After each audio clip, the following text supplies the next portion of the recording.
কথায় আছে চোর চুরি করলে কিছু থেকে যায়, কিন্তু কোনো জায়গায় যদি আগুন লাগে কিছুই থাকে না। একবার বোমের মতো, মানে একটা ঘর 1 সেকেন্ডের মধ্যে কিন্তু টোটালটা একটা বোমের মতো হয়ে ব্রাস্ট হয়ে যেত। এই জায়গাতে আগুন লাগছে, পরে আমি তাড়াতাড়ি করে 3টা ছেলে লিয়াম বাইরে গেছি। যেদিন আগুন লাগে তুমি কোথায় ছিলে? এই ঘরের মধ্যে ছিল। এই ঘরেই ছিলে? অন্যের ঘরে থাকতেছে, এদের একটা ঘরের বিশেষ প্রয়োজন।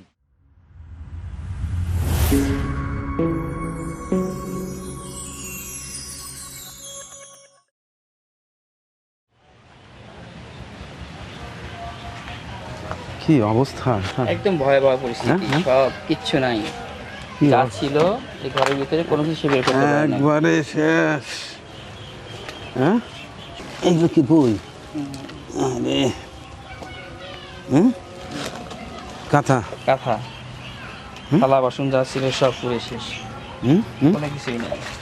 এই বাবা, দেখছেন ভাতের বোল ছিল, একবারে পুরো গলে গেছে। সব শেষ। কথায় আছে চোর চুরি করলে কিছু থেকে যায়, ডাকাত ডাকাতি করলেও অনেক কিছু থেকে যায়, কিন্তু অগ্নিকাণ্ড বাড়িতে বা ঘরে কোনো জায়গায় যদি আগুন লাগে কিছুই থাকে না। এটি আমাদের সিরাজগঞ্জের উল্লাপাড়ার আমডাঙ্গা অলিপুর।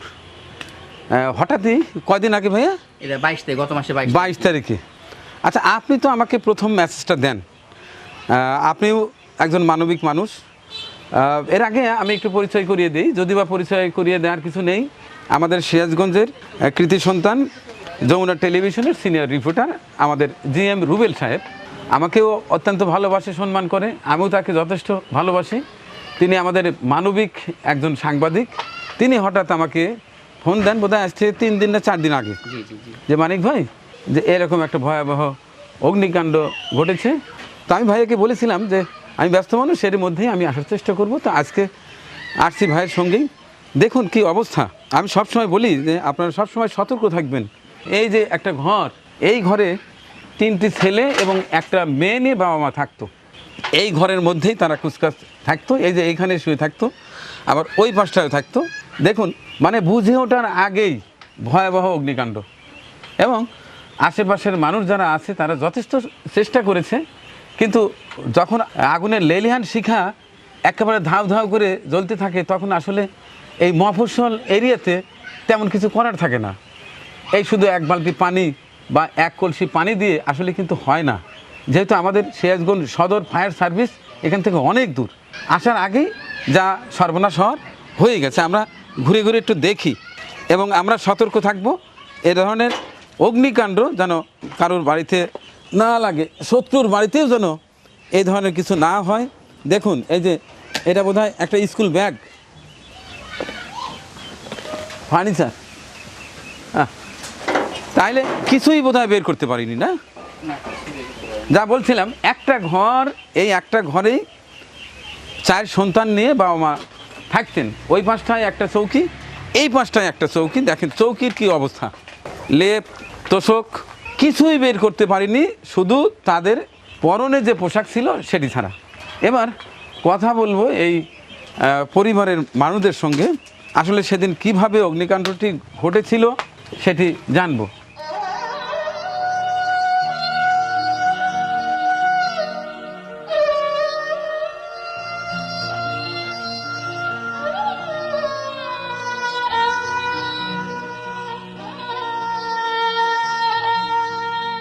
তো বোন, আপনার নামটা জানতে চাচ্ছি।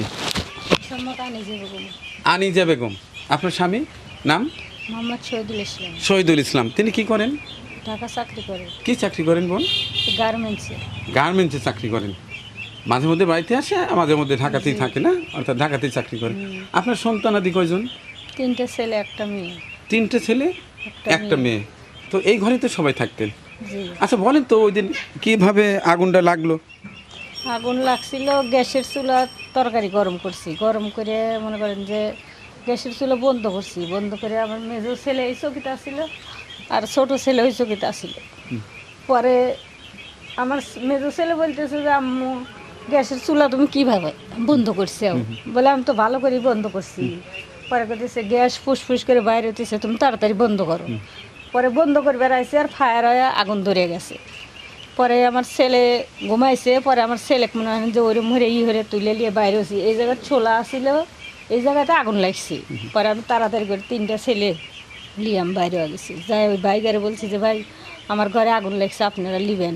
পরে এসে দেখা যায় সারা ঘর আগুন হয়ে গেছে। অর্থাৎ আপনি প্রথমে দেখছেন কি চুলা তো জ্বালানো ছিল না, না, কিন্তু গ্যাসের সিলিন্ডার যেটা সেটা অন ছিল, হ্যাঁ ধীরে ধীরে গ্যাস বেরোচ্ছিল। হ্যাঁ। বুঝতে পারছি। তারপর পরে তো ভাইয়ারা সবাই এসে আগুন লিবাইলো। ফায়ার সার্ভিস তো আসতে পারে না, অনেক দূর ফায়ার যেহেতু। সার্ভিসে ফোন দিছিল যে আপনার উলিপুর আছে না, উলিপুর পর্যন্ত আইছিল। পরে আমার বাসুর ফোন দিয়ে বলছে যে আশা লাগবে না, আগুন লিবে গেছে। যা হওয়ার তা হয়ে গেছে। হ্যাঁ, পরে তারা চলে গেছে। তাইলে ঘর থেকে তেমন কিছু বের করতে পারেনি? না, কিছুই না, খালি পরনে যা কাপড় ছিল তাই নিয়ে বাইরে পোলা পানি। আপনাদের ঘর কি একটাই? একটাই। হ্যাঁ, জি। এই ঘরের মধ্যে সবাই থাকতেন? হ্যাঁ। তো স্বামীর কি আর্থিক অবস্থা তেমন নাই ঘরটি মেরামত না, করা? স্বামীর মনে করেন যে সেরকম অবস্থা থাকলে তো মনে হয় যে ঘরে এতদিন উঠে গেলাম, সেরকম তো অবস্থা নাই। 4টা পোলা পানি নিয়ে খুব কষ্টে আছেন ভাই। মানুষের জায়গায় থাকা কতদিন থাকা যায় মানুষের ঘরে? তার মানে এখন তো আর নিজের ঘর নেই, অন্যের বাড়িতে আছেন? হ্যাঁ, হ্যাঁ, থাকি ওই যে আমার বাসায় থাকি। আপনার পাশের বাসায়? হ্যাঁ। তো একটা ঘর হলে তো ভালো হয়। তা আসলে দর্শক কি বলবো, ছোটো বোনকেও বলছি এবং আপনাদেরকে বলছি, সতর্কর মান নাই। একটা আমাদের দেশি ভাষায় কথা আছে, সবসময় সতর্ক থাকতে হয়। এই ভিডিওর মাধ্যমে আমার মা বোন সবাইকে একটা মেসেজ দিতে চাই যে আমরা যখন গ্যাসের চুলটা বন্ধ করব তখন ভালো করে দেখব যে আসলে কোনো লিকেজ আছে কি না। অনেক সময় ফু দিয়ে চুলাটা নিবানো হয়, কিন্তু গ্যাস কিন্তু বেরোতেই থাকে। এখানে আল্লাহর দরবারে শুকরিয়া যে বোনটি যেভাবে বললেন যে চুলা বন্ধ ছিল, এরপরে ওখান থেকে একটু আওয়াজ বেরোচ্ছিল, তার মানে গ্যাস কিন্তু বেরোচ্ছিলই। কোনোভাবে যদি পুরো ঘরটা, এখানে হয়তো টিনের ঘর, সেই গ্যাসগুলো বেশি আটকায় ছিল না, হয়তো বেরিয়ে গেছে অনেকটাই।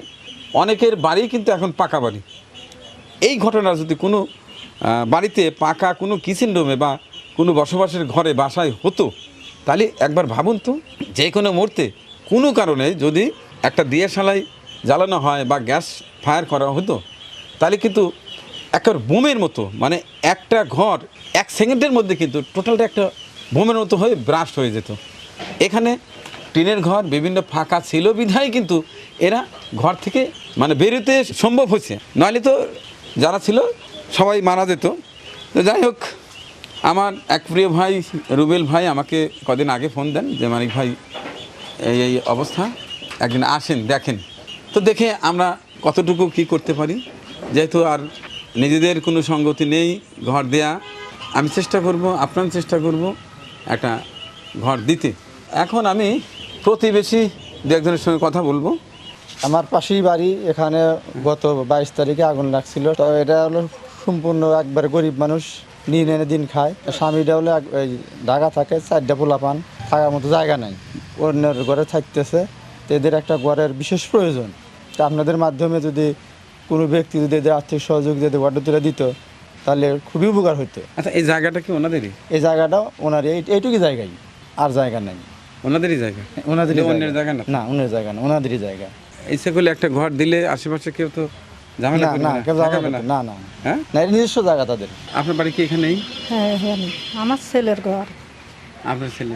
যে আগুন যেদিন লাগে আপনি কইছিলেন? আমি আসছিলাম না, আমার বড় বোনের জামাই অসুস্থ আছিল, সেই জায়গায় চলে গেছিলাম।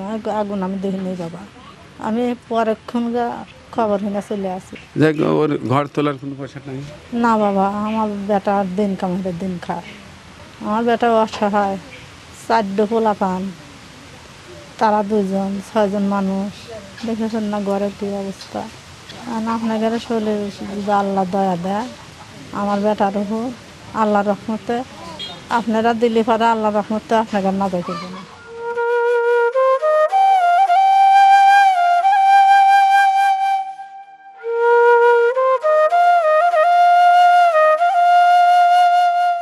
কি নাম বাবা তোমার? হ্যাঁ, মরিয়ম। যেদিন আগুন লাগে তুমি কোথায় ছিলে? এই ঘরের মধ্যে ছিল। এই ঘরেই ছিলে? তুমি আগুন দেখছো? ভয় পাইছিলে? হ্যাঁ, তো ঠিক আছে বোন, আমি দেখে গেলাম। আমি আপ্রাণ চেষ্টা করব আপনার একটা ঘরের ব্যবস্থা দেখে কোনোভাবে করা যায় কি না। আপনাদের ঘরের সাথে আর যা ফার্নিচার টার্নিচার ছিল সবই শেষ। হ্যাঁ, সব শেষ। হ্যাঁ, কাপড় চোপড়ও পরে গেছে। ওই যে ভাইয়ের সুতা ছিল, এই যে এই ভাইয়ের ফ্যাক্টরি, সুতাগুলো তো বাইর করতে পারিনি। সুতা আছিল, এই যে সুতা। এগুলো সুতা, ওই যে ভাইয়ের সুতা ছিল। ওইটা কি? এগুলো সুতা। এগুলো সুতা। সুতা আছে। ওইটা কি শাড়ি? হ্যাঁ? কম্বল। আচ্ছা ঠিক আছে, আর কিছু বলার নেই। দর্শক, আগুনের ভয়াবহতা, আগুনের লেলিহান শিখা, এটি কাউকে খাতির করে না। যে কারণে আমি সবসময় মানুষকে সতর্ক করি সব সময় সতর্ক থাকতে। একটু ভুলে অনেক বড় ধরনের ক্ষতি হয়ে যায়। এই যে একটা নিডি পরিবার, যে পরিবারের যিনি কর্তা, তিনি ঢাকাতে একটা গার্মেন্টসে শ্রমিকের কাজ করেন। কত টাকাই বা বেতন পান? তার ঘরে রয়েছে চারজন সন্তান, রয়েছে স্ত্রী, এছাড়া তো মাকেও দেখলাম তিনিও আছেন। যে টাকা ইনকাম করে সে টাকা দিয়ে আসলে সংসার চালানোই ভার। এরপরে হঠাৎ করে এই যে দুর্ঘটনা। আমি আশা করছি এই ভিডিওটি এমন কোনো সহৃদয়বান ব্যক্তির নজরে আসবে, তিনি আমাকে ফোন দেবেন, অর্থ পাঠিয়ে দেবেন। আমি দাঁড়িয়ে থেকে চমৎকার একটি লাল সবুজের ঘর যেন আমি দিয়ে আপনাদের দেখাতে পারি, এই আশা নিয়ে চলে যাচ্ছি। আল্লাহ হাফিজ। আমাদের পরিবেশনা আপনাদের ভালো লেগে থাকলে শেয়ার করে অন্যকে দেখার সুযোগ করে দিন। আরও নতুন নতুন ভিডিও পেতে চ্যানেলটি সাবস্ক্রাইব করে সঙ্গেই থাকুন।